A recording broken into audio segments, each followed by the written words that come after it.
지난 2010년 광주광역시를 연고로 창단된 K리그 시민구단 광주FC. 지난 3년 동안 기적을 넘어 신화를 써내려갔습니다. 2022년 K리그2 압도적 우승,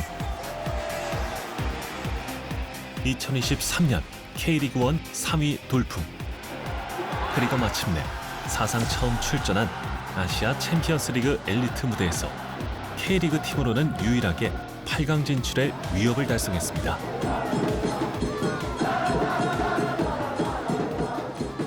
처음에 이제 선수 입장할 때 좀 소름이 돋긴 했어요. 제가 이 아챔이라는 리그를 이렇게 나간다는 게 그동안은 어떻게 보면 상상을 안 했던 상황이었는데 이게 뭔가 현실이 돼서 저한테 다가오다 보니까 좀 벅차올랐던 것 같아요. 네.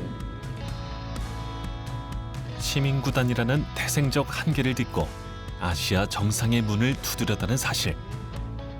그것만으로도 벅찬 감동과 자부심이었습니다.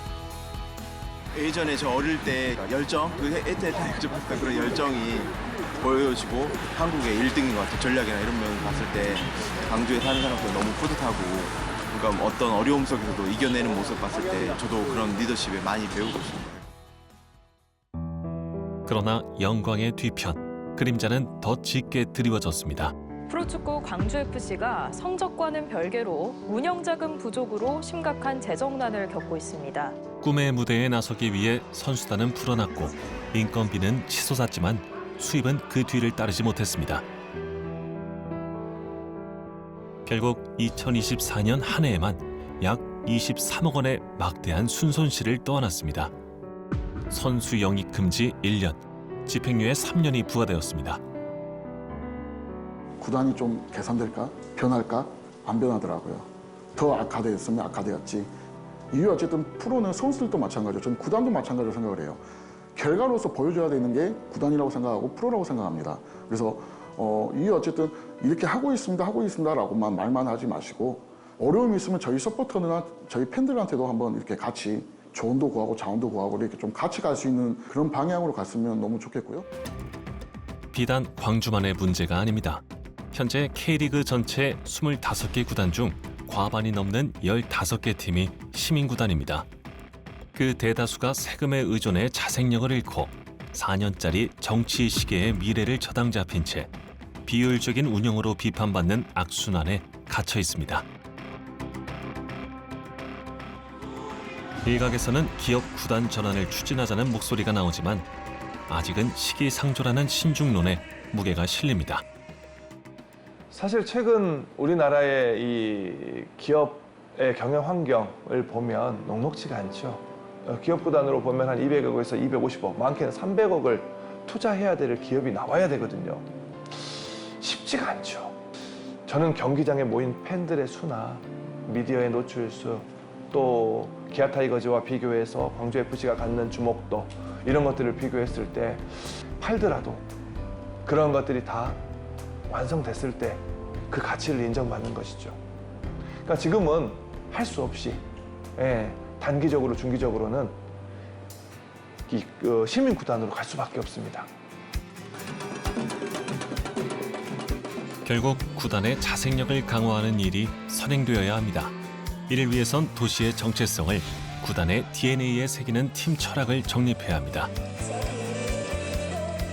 광주의 경우 민주주의와 예술의 정신을 품고 쉽게 무너지지 않는 투혼을 그라운드 위에서 보여줄 때 구단은 비로소 시민의 진정한 자부심이 될 수 있습니다. 지역의 정체성, 역사, 문화, 가치 이런 것들에 대한 이해를 바탕으로 해석을 해낼 수 있는 능력이 중요해요.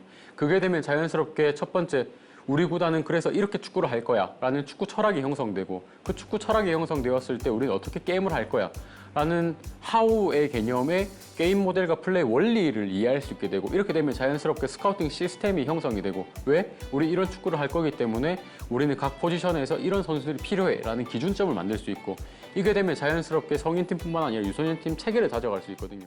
지금처럼 강력한 스토리를 만드는데 만드는데 이 스토리가 어떤 한 개인에 치중하면은 그 개인이 나가는 순간 이 스토리가 빠그라지기 때문에 이 광주FC만이 가질 수 있는 스토리를 만드는 것, 그리고 누가 오더라도 그 스토리에 녹아들 수 있는 것, 그게 곧 문화라고 생각을 하고 선수들이 그 문화를 학습함으로써 진짜 광주FC 선수가 된다는 것, 이런 것들이 있다고 한다면 저는 광주FC의 이 잘 되는 게 되게 롱런할 거라고 생각을 하거든요.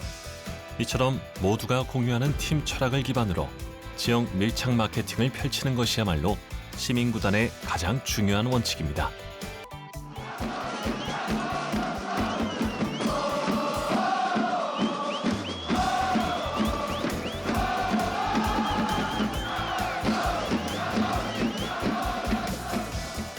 やっぱりこれはもう自分たちなしで一つ一つの企業を回ってもう協力を求めていくしかないと思います。それとあとファンサポーターの皆さんが一人でも多くスタジアムに足を運んでもらえるようなそういう環境を作ること、そこに地道に努力していくしかないと思ってます。明日来年もう今の売り上げが倍になるなんてことは多分ないと思いますんで。長年時間をかけて地道に進んでいくしかないのかなというふうには思ってます。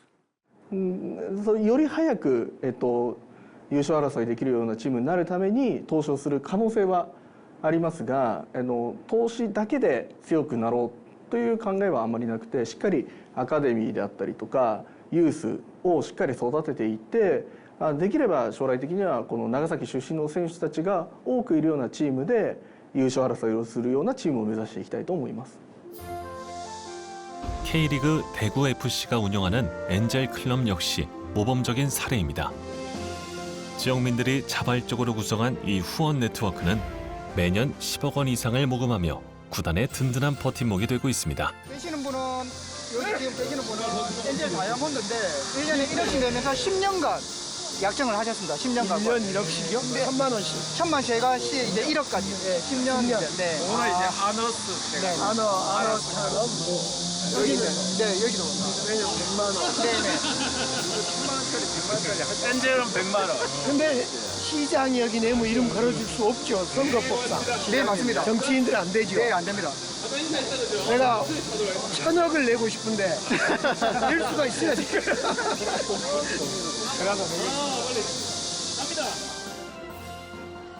관중들이 앉은 곳은 철골 구조로 된 이동형 가변석.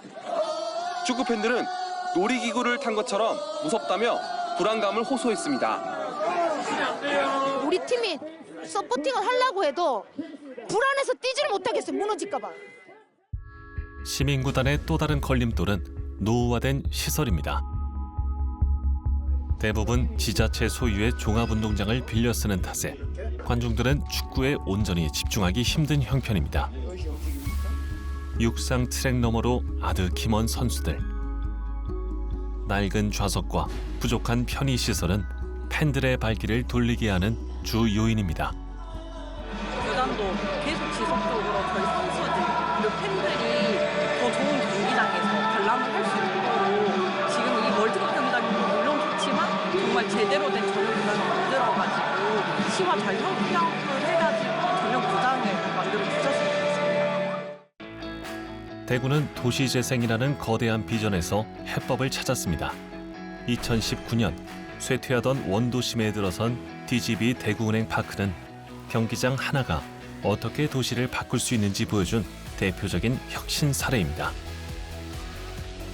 구장 명칭 사용권 판매와 경기장 내 상가 조성으로 재정을 확보하고 유럽의 경기장을 본뜬 관중 친화적 설계로 팬들의 마음을 사로잡았습니다. 결과는 극적이었습니다. 3,500명에 불과하던 평균 관중은 1만 명대로 급증했고 경기장 주변은 새로운 고층 건물들이 들어서는 활기 넘치는 공간으로 상전벽해를 이뤘습니다.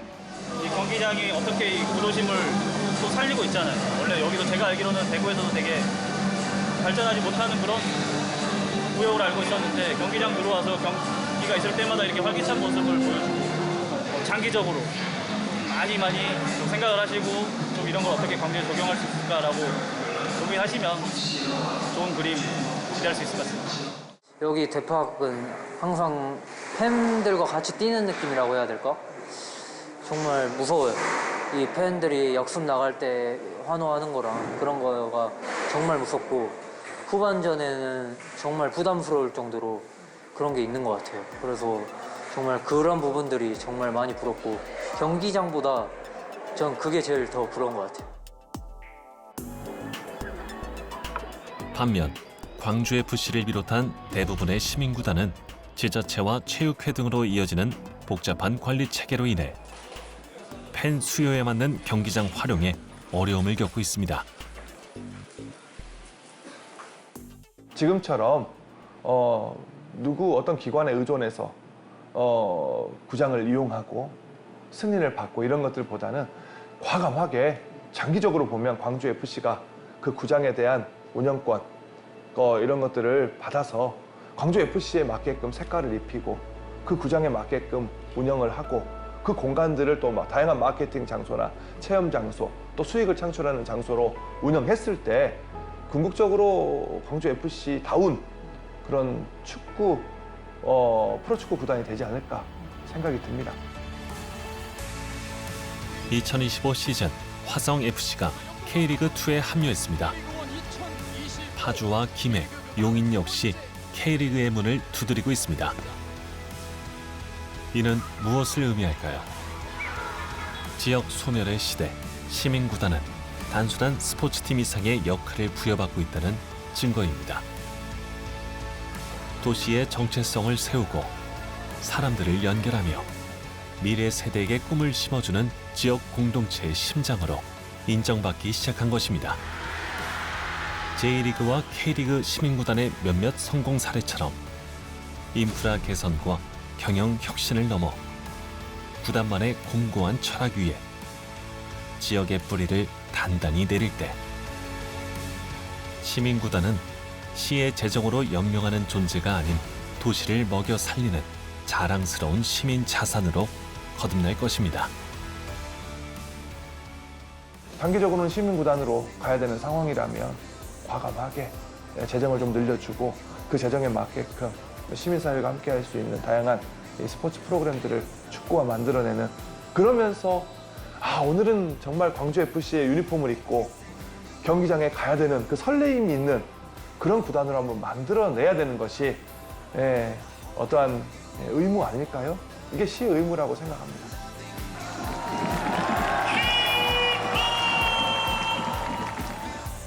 그 선택은 지금 우리 손에 달려 있습니다.